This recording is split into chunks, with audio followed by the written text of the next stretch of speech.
यार लाइफ क्या सेट है मेरी। कोडिंग करूंगी, फिर गूगल या माइक्रोसॉफ्ट में जॉब करूंगी, 50 LPA तो मिनिमम पैकेज होगा, और हाँ फिर गरीबों की मदद भी करूंगी। भैया वो एक अनपेड इंटर्नशिप मिल जाती तो मजा आ जाता। ये कहानी 95% स्टूडेंट्स की है जो सपने तो बहुत बड़े बड़े देखते हैं, पर छोटा सा स्पीड ब्रेकर क्या आ गया वो रुक जाते हैं या पूरा यू टर्न ले लेते हैं। But guys, you should definitely not be one of them, and ऐसा ना हो इसलिए हम लेके आए हैं आपके लिए ये video. Hi guys, I'm Nishita and you're watching Geeks for Geeks, your one-stop solution for all coding related problems. Here are the 8 reasons why people fail to learn to code and how you can avoid them. यार आजकल internet पे इतने सारे resources हैं कि सारे लोग confuse हो जाते हैं कि शुरू करूं तो कहां से करूं और करूं तो करूं क्या। हर दूसरी वेबसाइट या यूट्यूब चैनल एक नया कोर्स ऑफर कर रही है। फ्री रिसोर्स और पेड रिसोर्स दोनों का इतना ओवरलोड हो गया है जिससे बिगिनर्स को समझ ही नहीं आता है कि कौन सा कोर्स उनके लिए सही है। देखो यार, कोई कोर्स खराब या बुरा नहीं होता है, सब कुछ अपनी लर्निंग पे डिपेंड करता है। तो कोई एक कोर्स उठाओ जिसकी रेटिंग और रिव्यूज काफी अच्छे हैं और उस कोर्स में प्रैक्टिकल लर्निंग भी हो, और उस कोर्स को लेके उसके लिए ऐसे लॉयल रहो जैसे तुम अपनी फेवरेट IPL टीम या वेब सीरीज के लिए रहोगे। You can also check out the GFG courses for the very same. अब हमारा अगला बड़ा रीजन है ट्यूटोरियल हेल। ट्यूटोरियल हेल एक ऐसा फेज है जहां तुम बस नॉन स्टॉप ट्यूटोरियल्स देखते जाते हो बिना खुद से कुछ इंप्लीमेंट किए। इससे तुम्हें एक डिल्यूजन मिलता है कि वाओ, आज मैंने इतने घंटे पढ़ाई की, बट जब खुद पे प्रोजेक्ट बनाने की बात आती है तो खुद सारी हवा निकल जाती है। तो अब इससे कैसे बचें? इसका एक काफी सिंपल तरीका है। हर ट्यूटोरियल के बाद उसे खुद से इंप्लीमेंट करने की कोशिश करो। तुम रियल वर्ल्ड प्रोजेक्ट्स बनाओ या मिनी प्रोजेक्ट्स बनाओ जो तुम्हारी स्किल को टेस्ट करें। फॉर एग्जाम्पल, अगर तुमने ट्यूटोरियल में कैलकुलेटर बनाना सीखा है तो try making an advance version of that all on your own. Next up we have giving up when something doesn't work. देखो,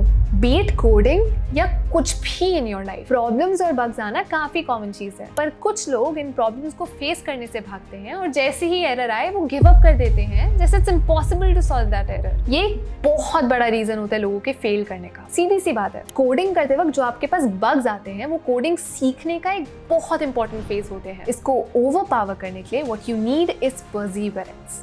कोई भी एरर आए तो ऑनलाइन कम्युनिटीज जैसे स्टैक ओवरफ्लो, गिटहब या कोडिंग फोरम्स पे जाके हेल्प मांगो। सीधा GPT भाई पे जाके कॉपी पेस्ट करो and you one step closer to the solution. बस थोड़ा छोटे बड़े का डिफरेंस होता है। Next up we have lack of consistency. किसी बहुत महान आदमी ने कहा था, consistency is the key of learning anything new. काफी लोग स्टार्टिंग में बहुत एक्साइटेड होते हैं कि मैं कोडिंग करूंगा, कितना कूल लगूंगा। जैसे ही काम करने की बात आती है वो बस एक ट्यूटोरियल देखते हैं और फिर छोड़ देते हैं। अब इसका सोल्यूशन क्या है? इसका सोल्यूशन है चैलेंजेस लेना और लिंक्डइन या किसी सोशल मीडिया प्लेटफॉर्म पे ओपनली कमिट करना। अगर आप किसी सोशल मीडिया प्लेटफॉर्म पे अनाउंस करते हैं कि मैं रोज लीड कोड का एक क्वेश्चन सॉल्व करूंगा विदाउट फेल, तो फिर आप अपनी ईगो का सही इस्तेमाल कर रहे हैं to grow. Next up in this chart we have unrealistic expectations. कुछ लोग कोडिंग सीखने को बहुत आसान समझ लेते हैं और सोच लेते हैं कि मैं कुछ ही महीनों में इस पे एक्सपर्ट बन जाऊंगा, पर जब उन्हें रियलाइज होता है कि इसमें टाइम एंड एफर्ट लगता है like everything else in our life, तब वो डिसअपॉइंट हो जाते हैं एंड मोटिवेशन उनकी बॉडी से इवैपोरेट हो जाता है। तो अब हम इससे कैसे बचें?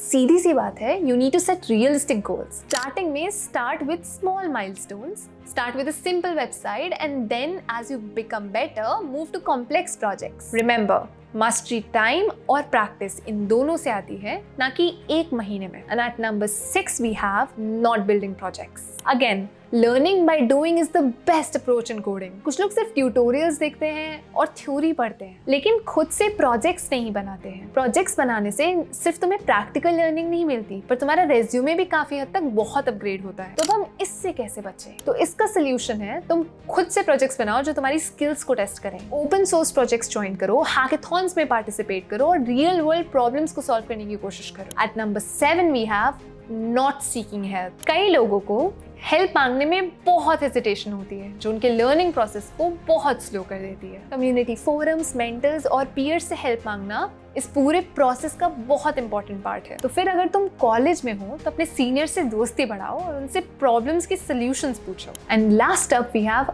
Not sticking to one thing. बहुत लोग ये करते हैं कि वो एक नई चीज सीखते हैं, फिर वो किसी और चीज की तरफ अट्रैक्ट हो जाते हैं। जैसे ब्लॉकचेन, ये तो नई टेक्नोलॉजी, अब ये सीखते हैं। ऐसे वो मेंढक की तरह एक जगह से दूसरी जगह बस उछलते रहते हैं। इसका सोल्यूशन काफी सिंपल है। कोई एक चीज पकड़ो और उसे तब तक सीखो जब तक तुम उसमें एक्सपर्ट और प्रोफेशनल ना बन जाओ। प्रोफेशनल यानी capable enough to crack any interview related to that. So guys, coding सीखने में पेशेंस, कंसिस्टेंसी और राइट अप्रोच बहुत जरूरी होती है। रिसोर्सेज का ओवरलोड, ट्यूटोरियल हेल्प और अनरियलिस्टिक एक्सपेक्टेशंस तुम्हें डीमोटिवेट कर सकती हैं। लेकिन अगर तुम कंसिस्टेंटली प्रैक्टिस करो, प्रोजेक्ट्स बिल्ड करो और हेल्प मांगो तो तुम डेफिनेटली सक्सेसफुल हो सकते हो। रिमेंबर, कोडिंग एक जर्नी है और इसमें अप्स एंड डाउन्स तो आते ही रहेंगे। Keep coding, keep learning, see you letter.